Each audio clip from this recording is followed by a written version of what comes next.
ఏమిటమ్మా ఈ కన్నీరు?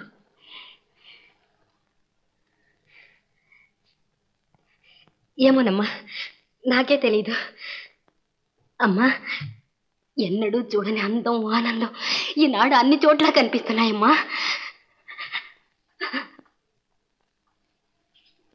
పిచ్చి తల్లి, నీలో ఈ ఆనందం చూడాలనే ఇన్నాళ్ళు నేను బ్రతికున్నానమ్మా.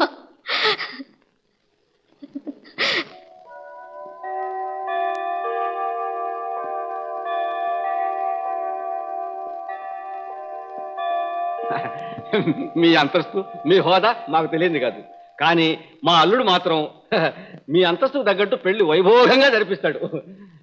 ఎలాగూ మీరు అడిగిన కట్నం మేము ఇచ్చుకోలేము, అందుకని ఉడతా భక్తిగా ఒక 50,000. మామయ్య 50,000 ఊరుకోవయ్యా. 50 అయితే అపరస్వామి, నా అంతస్తు 50,000కి తెచ్చేసావు అన్నమాట. అపరాధం అపరాధం, అంత మాట అనకండి. ఏదో మా అల్లుడి కోసం మీ కాళ్ళు నేను ఒక్కను సరే ఒక ముక్క చెప్పాలి. సరేలే లేవయ్యా. అయినా సూర్యం, నిశ్చితార్థానికి త్వరలో ముహూర్తం పెట్టించు, తాంబూలాలు పుచ్చేసుకున్నాం. మా అమ్మతో కూడా చెప్పి ఆమె కబురు చేస్తారంట. ఇదంతా నా అదృష్టం. అమ్మగారు, అయ్యగారు, నువ్వా? అయ్యగారు సెలవు.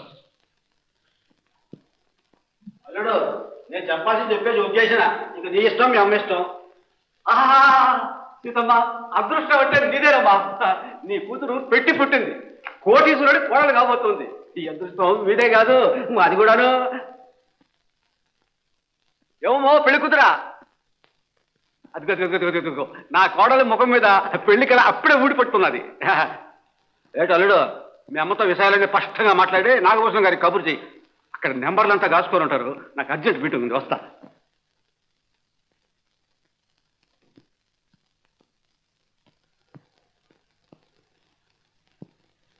ఏమిటి నాయన, ఏం జరిగింది? లాభం లేదమ్మా, వాళ్ళతో మనం తూగలేం. మరి అన్నిటికీ ఒప్పుకున్నారని చెప్పారే మీ మామగారు. ఒప్పుకోవడానికే ఒప్పుకున్నారు. కట్నం 50,000 కావాలట. ఎక్కడి నుంచి తెస్తాను? 50,000 అంతేమన్నారా? పెళ్లి ఖర్చుల కంటే ఎలాగో తల తాకట్టు పెట్టి డబ్బు తీసుకున్నాను. కట్నం 50,000 అంటే ఎక్కడితేను? నాయన, మీ మామగారిని అడిగి చూడకూడదు. అడగడము లేదని పెంచుకోవడము రెండూ అయినాయి. లేకపోతే ఇచ్చేవాళ్ళు ఉండొద్దు సిగ్గు. మా అబ్బాయి పనికి రానప్పుడు మా డబ్బు ఎలా కొనుక్కుంటుంది? తీసుకురండి 50,000. ఎక్కడి నుంచి తెస్తారో నేను చూస్తాను. అందని పళ్లకు అరులు సాచడం వెరితనం. అంతేనా సూర్యం?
అమ్మా,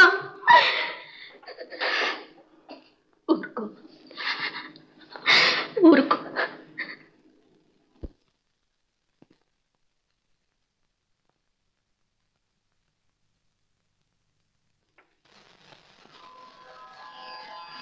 శ్రీమన్నభీష్టవరదాఖిల లోకబంధో శ్రీ శ్రీనివాస జగదేకదయైక సింధో శ్రీదేవతాగృహభుజాంతర దివ్యమూర్తే శ్రీ వెంకటాచలపతే తవ సుప్రభాతం. లక్ష్మీ నివాస నిరవధ్య గుణైక సింధో సంసార సాగర సముత్తరణైక సేతో వేదాంత వేద్య నిజ వైభవ భక్త భోగ్య శ్రీ వెంకటాచలపతే తవ సుప్రభాతం.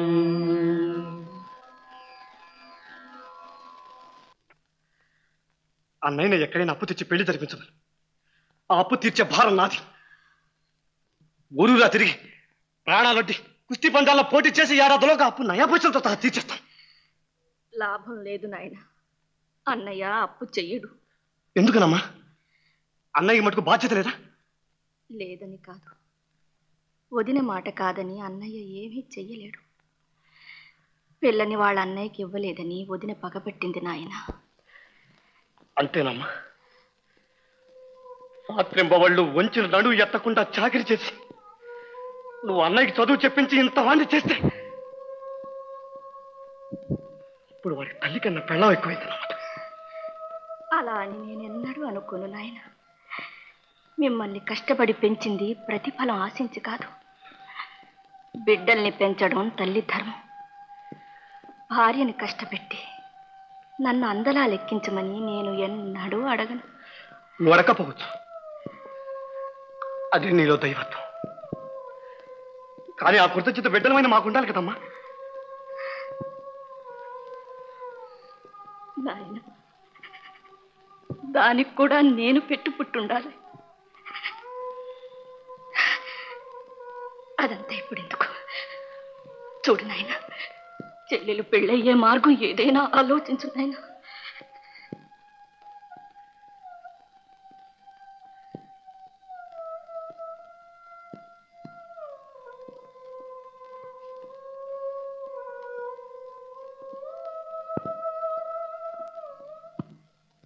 చేస్తానమ్మా, చెల్లెలు పెళ్లి నేనే చేస్తాను. రౌడీ అన్న పేరు ఎలాగో వచ్చింది, పోతే జైలుకు పోతాను. ఆ అప్పల స్వామి గారు ఎనపెట్టి బద్దలు కొట్టి డబ్బు తెస్తాను.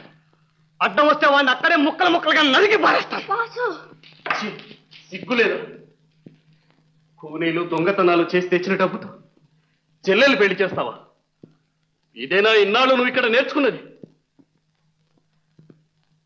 అమ్మా, మీరేమి దిగులు పడకండి, డబ్బు నేను చూస్తాను.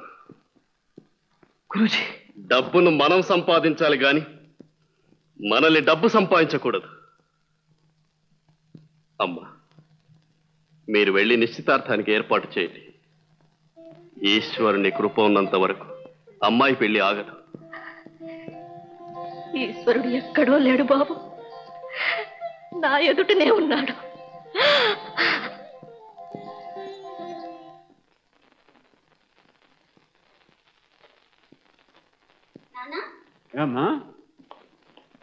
ఏమిటి నాన్న, నువ్వేదో మహా పొడి చేశానని చెప్పు. రేపే నిశ్చితార్థానికి ముహూర్తం అట. ముహూర్తం పెట్టగానే సరే 50,000 ఎక్కడి నుంచి తెస్తాడు నీ మొగుడు? ఏమో, సాటుకుండా అలా అమ్మెళ్ళి కాలట్టుకుని ఉంటది. ఈ కట్నం లేకుండా ఒప్పేసుకుని ఉంటారు. నాగభూషణ సంగతి నాకు బాగా తెలుసు. డబ్బు దగ్గర మా గట్టి మాసి. అలా చెప్పు. ఇదే సంగతి. నేనేటో అనుకున్నాను.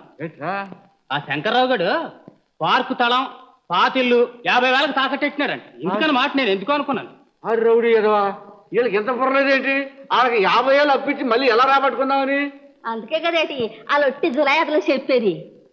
సరే, రేపు నిశ్చితార్థం కాడికి వస్తారుగా, చూద్దాం. వచ్చేయి. ముందుంది ముసళ్ళ పండగ.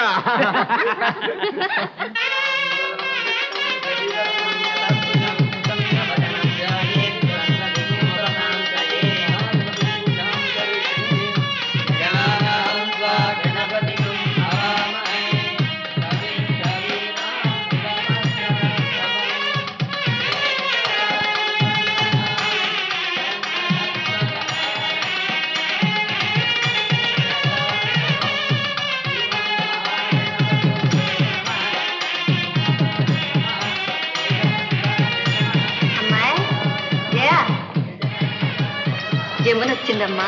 చవా జమున, నేను రాకుండా నీ పెళ్ళి ఎలా అవుతుంది? ఏమిటిది? కాబోయే పెళ్లి కూతురికి అడ్వాన్స్ కానుక. గురించి అక్కడ కూర్చోలో కూర్చోండి. పర్వాలేదు, ఇక్కడే బాబు. ఎక్కడ కూర్చోండి. ఎక్కురా. దయచేసి లేవు. సరే.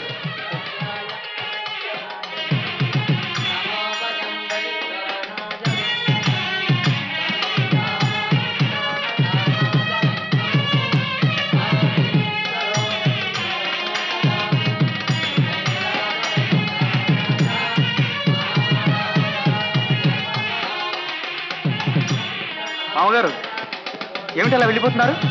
ఏం చేయాలి? మమ్మల్ని ఇక్కడ పరువు తీయడానికి తీసుకొచ్చింది. పరువు చేయటమా? ఏం జరిగింది? ఇంకేటి జరగాలి? నా హోదా ఏంటి, నా అంతస్తు ఏంటి, మున్సిపాలిటీ చైర్మన్ ని ఆ కుస్తీలు బట్టి అలాగే అమ్మకు తీసుకొచ్చి నా పక్కన కూకబెట్టాడు నీ తమ్ముడు. సుబ్ర ఏంటంటే సంగతి ఏంట్రా? ఇంకా సంగతి ఏంటంటావేటిపోయినామా? జోదాలు చీకటి నోదలతో పట్టుకొచ్చుకునే బజార్ రకం ఆళ్లే రేటి పెళ్లి పెద్దల.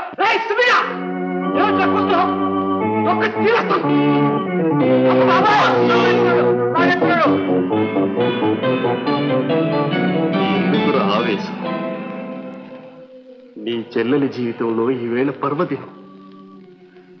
ఈ శుభ సమయంలో అల్లరి జరగటం అమ్మంగళం. ఎవరేమన్నా సరే నోరెత్తకుండా కార్యం నడిపించాలి. జాగ్రత్త. క్షమించండి అప్పలస్వామి గారు, మీతో సమానులమని మేమెప్పుడూ అనుకోలేదు, అనుకోం కూడా. ఏదో శుభం జరుగుతుందంటే చూడ్డానికి వచ్చాం. మేము లేకపోతే ఇక్కడ ఆగేది ఏమీ లేదు. పెద్దలు మీరు దగ్గరుండి శుభకార్యం జరిపించండి, మేమే వెళ్ళిపోతాం. గురుజీ,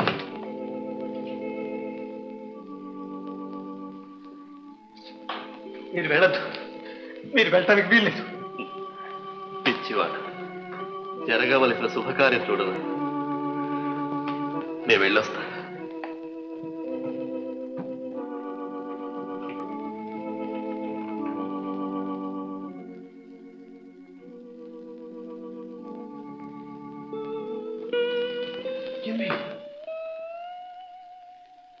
నువ్వు కూడా వెళ్ళిపోతున్నావా?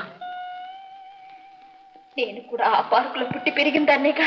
చూసినారా, ఆ బజార్ మనిషి కోసం ఫీలింగ్ పెడుతున్నానండి. ఫీలింగ్ పెద్దలు నాగభూషణ్ గారు నన్ను ఊరుకున్నాను, లేకపోతే ఆ చరిత్ర పాటికి కడిగేసి ఒడిసేవాడిని. నువ్వు మనిషిగా తులేపోతువా? ఆ మాట అంతం చేస్తుంటే ఇంతవరకు వచ్చేది కదరా. సూర్యచంద్రరావు, బాగుంది లక్షణం. ఏమిటయ్యా ఈ గందరగోళం? ఇదేమైనా నిశ్చితార్థం అనుకున్నారా, చేపల పదాలు అనుకున్నారా? ఇంతక నుంచి మాట్లాడకుండా ఊరుకుంటే మరీ మరీ రెచ్చిపోతున్నారు. ఇక్కడ కూర్చున్నది ఎవరు? ఎవరి ముందు ఎలా మాట్లాడాలి అన్న జ్ఞానం ఏమైనా ఉందా మీకు? ఈ రసాభాసంతా కళ్ళారా చూసి ఇంకా ఈ సంబంధం చేసుకుంటామనేనా మీ నమ్మకం? క్షమించండి, క్షమించండి నాగభూషణ్ గారు, తప్పంత నాది. ఇంకే గొడవ రాకుండా నేను చూస్తాను. పాటలకు ప్రమాణం చేస్తున్నారు. ఈ శుభకార్యం జరిపించండి, శుభకార్యం జరిపించండి. కానీ భయ్యా సిద్ధాంతి, కానీ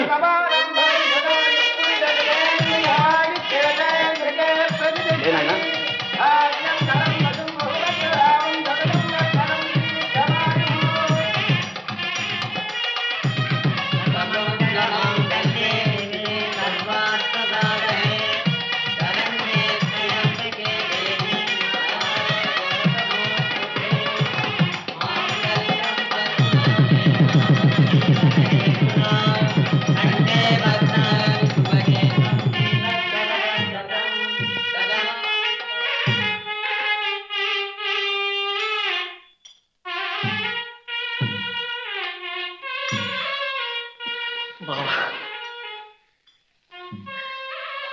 ఇన్నాళ్ళు ఈ దీపం మా ఇంట వెలుగు, ఇక మా ఇంటే వెలుగుతుంది. అంతే కదా? అంతే బాబా, అంతే. అమ్మా జయ,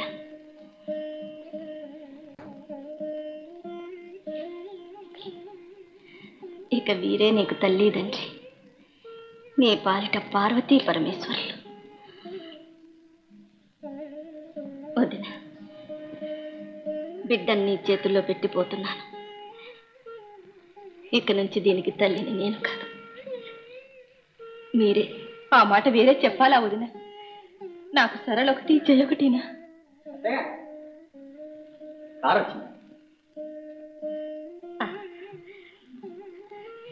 ఇక నాకు సెలవు ఇప్పించండి.